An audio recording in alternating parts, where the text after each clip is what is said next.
So I'm Magnus Lundgren. I'm from Ericsson. I'm actually most interested in the connected car, and that's what I run. It's very exciting times here, and I love to be here in Las Vegas. M2M evolution. I'm going to talk about M2M and how that evolved into what we call the network society. We heard a panel this morning. I mean, machine to machine, Internet of Things. There's so many things going on. There's so many aspects to look at this. And I'm going to use the connected car as one example on how that's going to transform that whole industry. Because we say this, when one person connects, their world changes. But when everything gets connected, our world changed. And we are just in the beginning of this. This will be amazing. I mean, the transformation of industries, the transformation of society, the transformation of, business models, business impact that will have on all industries. I mean, this will be so big. We haven't seen anything yet as far as we're concerned.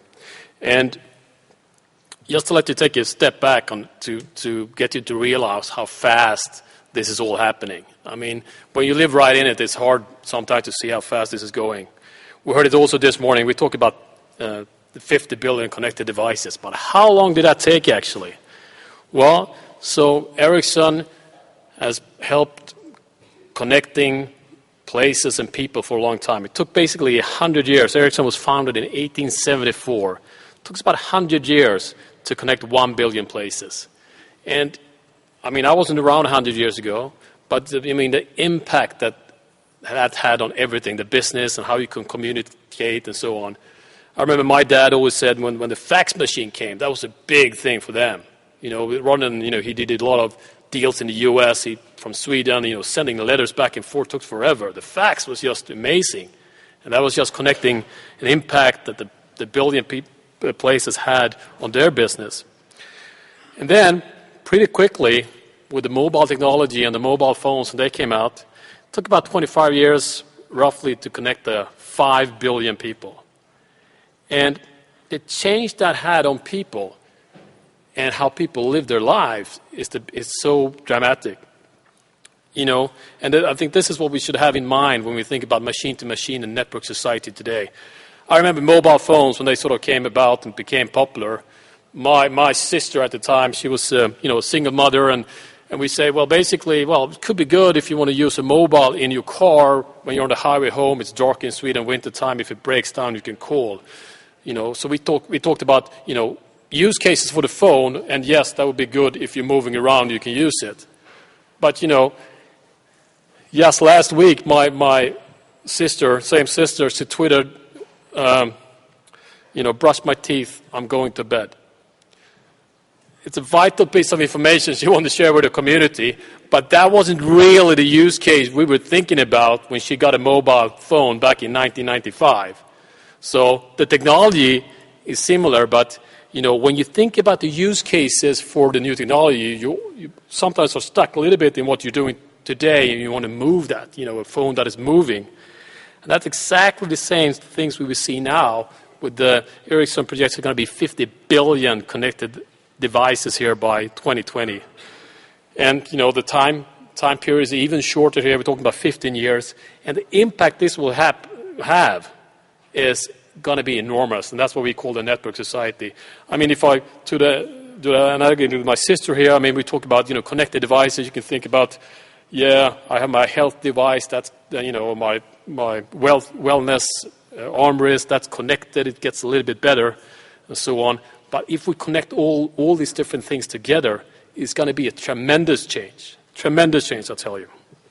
And I want to show you a little bit on what Ericsson is doing in this space. But why is this happening right now? Well, it's 3 major things that is happening right now. And I started Ericsson in 2007, and these 3 things, they weren't really in place at that time in the broader and bigger scale that we have today.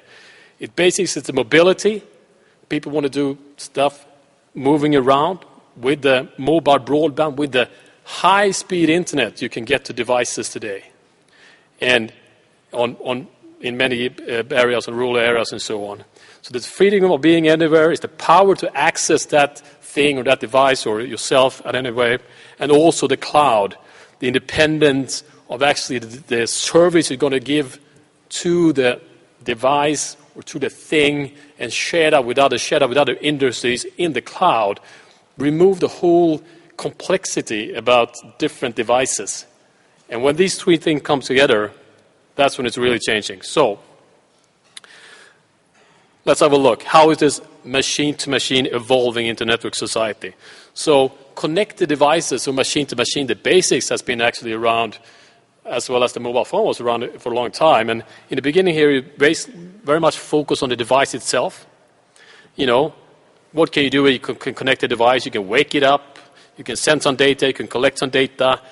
You know, you have an application that is single-purposed to run this, and maybe you can import some information. But that's evolving very much. And where we are right now, I don't know if this is the right term, the IoT beta, whatever, but this is really what's happening right now with the mobility, with the broadband, with the cloud. So now, businesses are very much business-driven. They create ecosystems around the connected devices because now they can do intelligent stuff with the devices. They can sort of talk to them in a better language. They can get information with high bandwidth. They can see in real time what these devices are doing. They can do, since they can bring this data, the analytics, big data, everybody talking about big data. It's to a large extent a big analytics case that's going on. And this, it's every day in the papers how different industries are making their business more efficient based on how they connect their devices. And this is all, of course, happening in the cloud. You're removing the complexity of actually doing the computation in the cloud. And this is then evolving, moving forward into the network society. And this is when it really becomes interesting and things that are happening to some extent today, but really going to excel moving forward. And this is when you, with your business, you create the value for someone else to make business, and you together make business. Across value nets, you can create not only for your business, but for society as well. You make things work together. So you open up the access to your devices, access to your business for someone else to make business upon.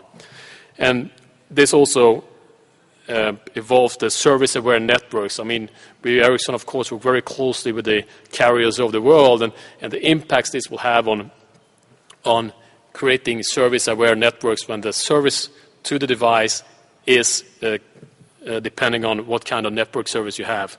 So this was enough of theory. I like examples.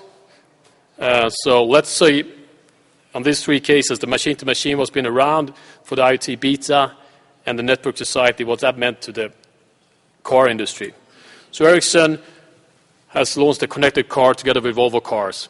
And this is the, if you want to buy a car, by the way, I'm not getting a kickback, but this is roughly how the new XC90 is going to look that comes out this autumn.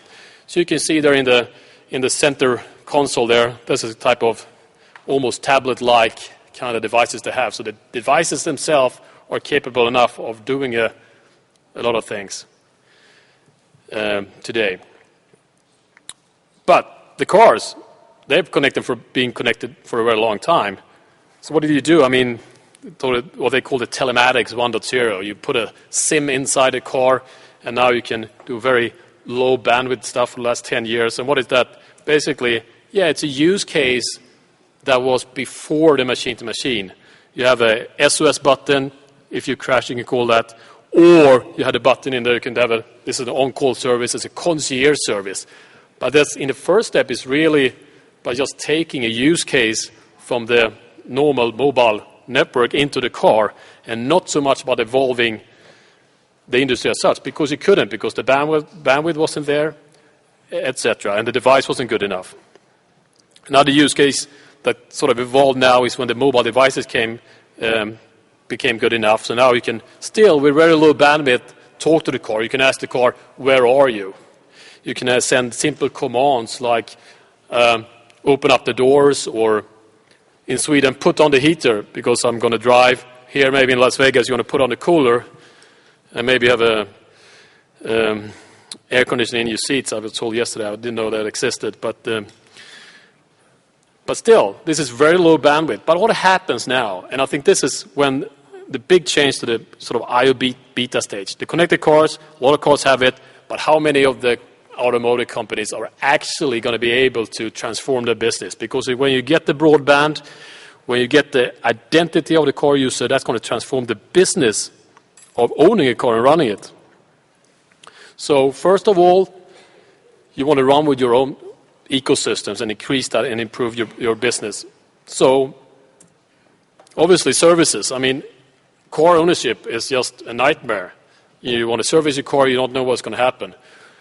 If and when, well, actually what we actually with Ericsson had launched with Volvo, is when the car is connected, you can get all these parameters in for all the cars, and you bring that back in to do analytics on it, you can do predictive maintenance. So you can tell back to the car and the individual when you need the maintenance. So actually what we launched here with Volvo in the US is if you need a service, you get a suggestion for services in your car and on your mobile saying you need to get a service. Here are 3 suggested times to your preferred dealer or your closest dealer.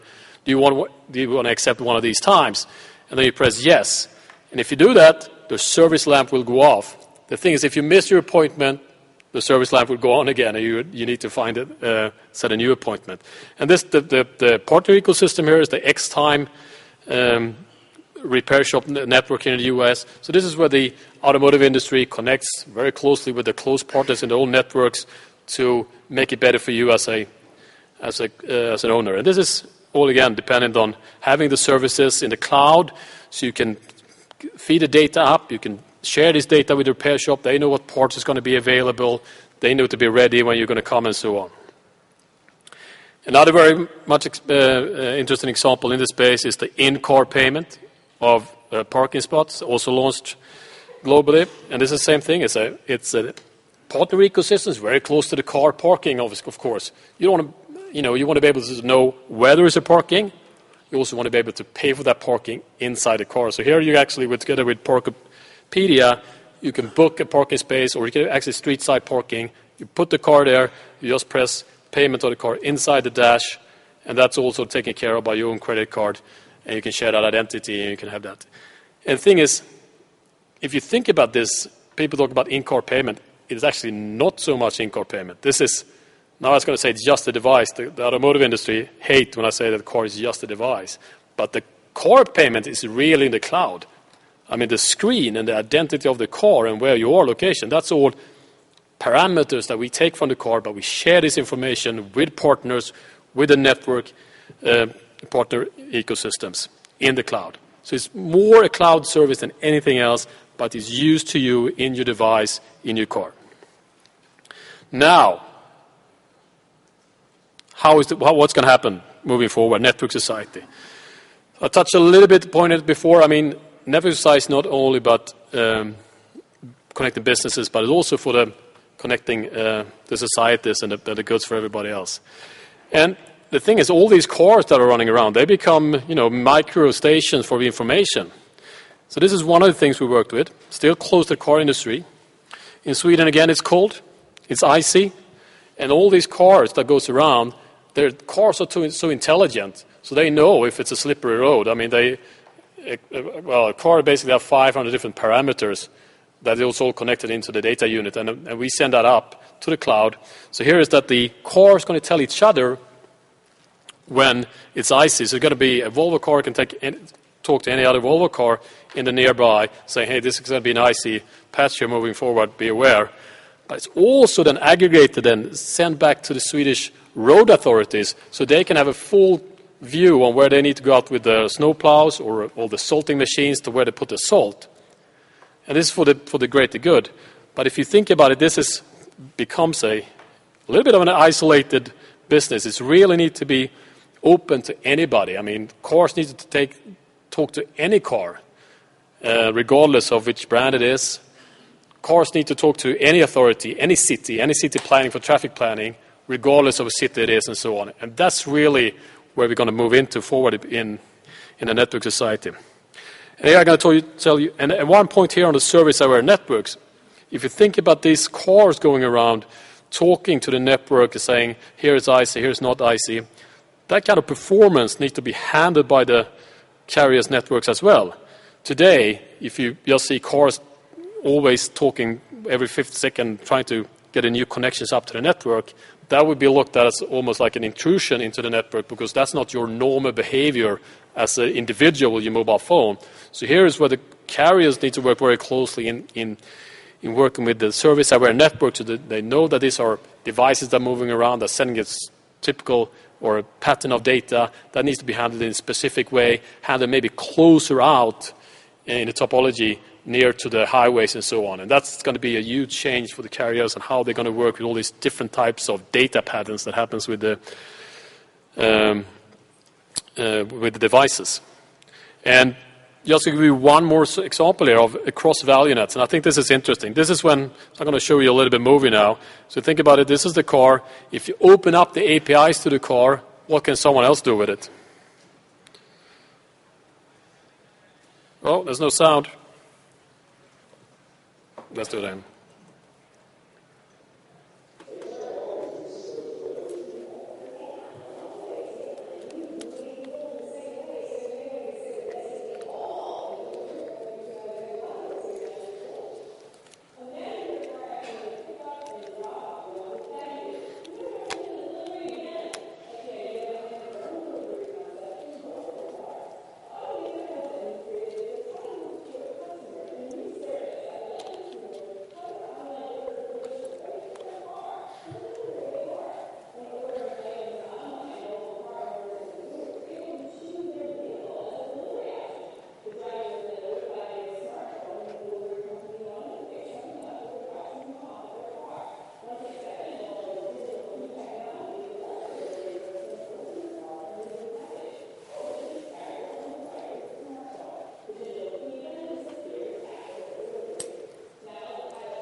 Yeah, stupid enough to be genius. That's what I like. But if you think about it, this is, opening the trunk of the car remotely, that was even back to the machine-to-machine days. That's just a command you send.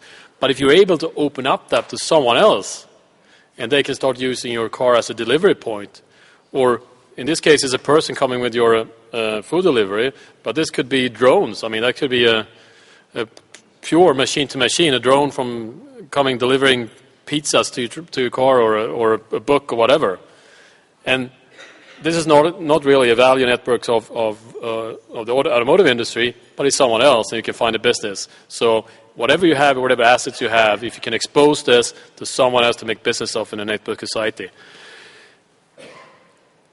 So that was examples of the automotive. I just want to talk about what we're doing in Ericsson in many other cases, and to give you a sense of the breadth of effort we're putting into changing society. So there are an accelerating urbanization. I mean, 7,500 people are moving into the cities every hour, and by 2050, 70% are going to live in cities. And this, of course, has a huge impact on businesses. Whatever you're going to do, you're going to transport food and other thing into these mega cities.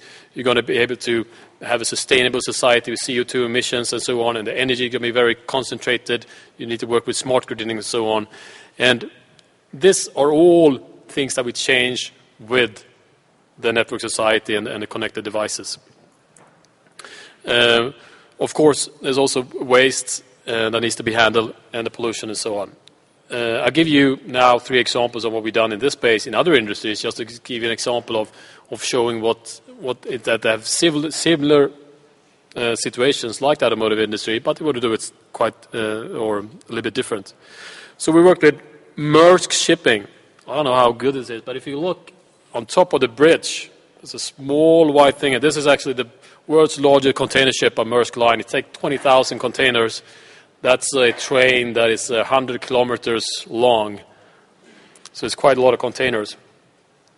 So we help them actually connect their vessels to make transport more efficient.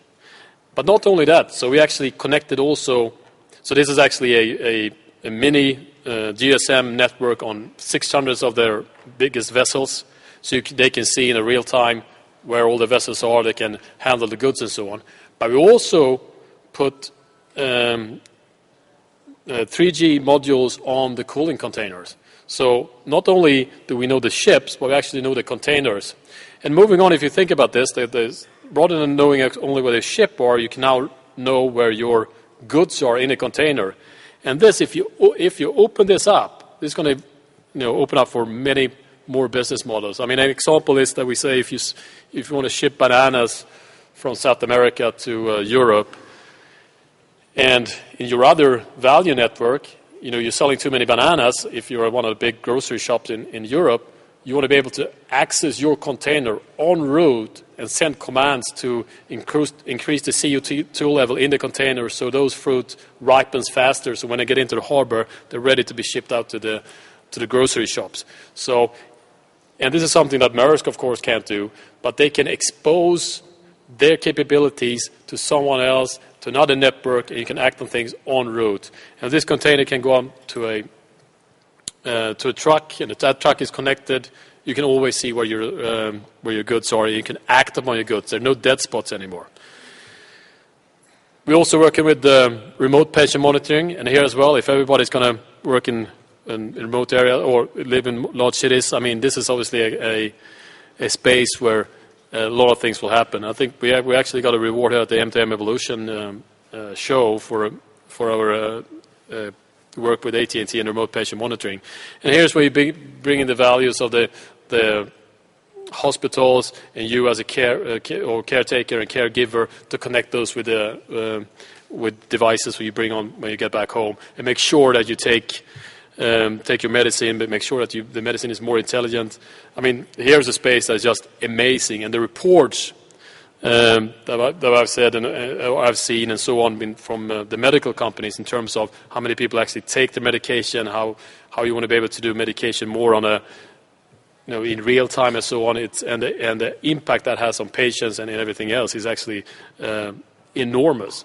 And the cost for society on healthcare and healthcare that's mistreated healthcare or people that don't take care of themselves are absolutely tremendous. And also, lastly, I was going to talk about the sustainable cities on these mega cities. Ericsson is involved in building a whole section of Stockholm called the Royal Seaport, and the idea is by 2030 it's going to be free of fossil fuels and whole climate positive. And here's where something I haven't touched too much about, but everybody needs to collaborate in this. And I just say about working with Volvo, how interesting to have two different industries coming together and want to create the best type of solutions. Here is where we work with energy companies on the smart gridding, and the building companies on how do you build a city like this, and how do you get transport for these people without having any fossil fuels. How do you connect all these things together? One interesting thing that comes out of this project was what we announced in Barcelona this year is the smart street lights, where we together with Philips and are having base stations in street lights and also actually controlling the street lights themselves more efficiently. I mean, a lot of lights are actually on, but it needs to be on, that you can work more smartly. And this is how, when everything connects, everybody have the city of course have their network of information, their network of resources, their network of assets they want to share with someone else that needs to be connected together. And this is what we call a network society. And you can see all these things come together. We talk about the car. You're in the car for almost 2 hours a day in many countries. And here, if you connect the car to the healthcare, connect the patient, I mean, the car could be an ideal space for a health station to actually monitor your health. They have cameras to see that you don't fall asleep when you drive today. But those cameras can always, should be able to look at your eyes to just see your health data, for instance. So it's the opportunities that arise in a network society are tremendous. And I just wanted to give you a feel for, what will happen and what could happen. And Ericsson is taking a big step to be an absolute leader in this space, in helping all these industries connect not only the devices, but really connect the business. And it comes from our experience being the number one provider of services to the connected industry, the operators or the carriers of the world, with managing their whole industry in terms of top-notch technology investments in our patents, in our building out the LTE networks of the world, but also in the service space where we actually run networks for almost 1 billion end users today. And I think those are assets that's absolutely crucial to make the businesses transform. And with that, I will say thank you very much for your time.